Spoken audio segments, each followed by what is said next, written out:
When is the right time to refinance your home? Stick with me for a minute here, and I'm going to show you some numbers that will tell you whether or not it's a good time to refinance or maybe just buy a new house. All right, if I have a loan on a house for $300,000 at say 7%, if you bought a home a year, 2 years ago, maybe you had to lock in a rate at 7%. Let's look at those numbers. Now we're just looking at principal and interest because that's what matters here in the refi.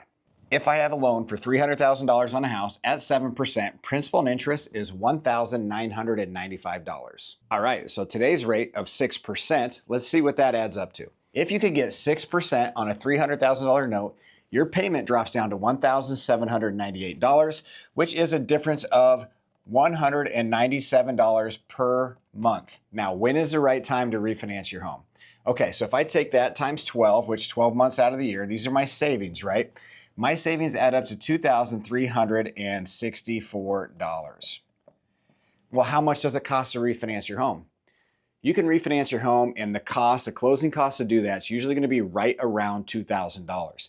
Now, the ideal thing is to be able to make up the amount of money to refi in the first year or two.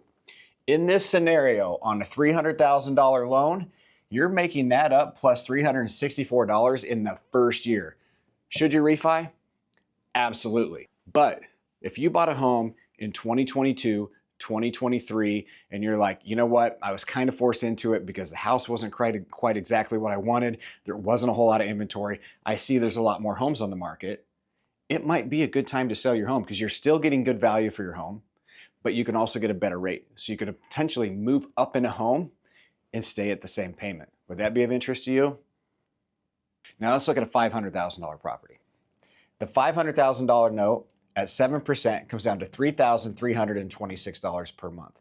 At 6%, it comes down to $2,997 per month, giving you a savings of $329 per month. Now, that adds up to, over the course of 12 months, $3,948. So I guess what I'm telling you is, if you can get a full percent discount and your loan's over, say, $250,000, you would definitely want to consider, at least call the lender and talk them through the strategy of refinancing your home. And if you want help with that, I can get you in touch with different lenders. I know plenty. You can reach out to me. But this is something you sincerely need to think about right now. You know how to get a hold of me. DM, call, text anytime. I'd love to help you out.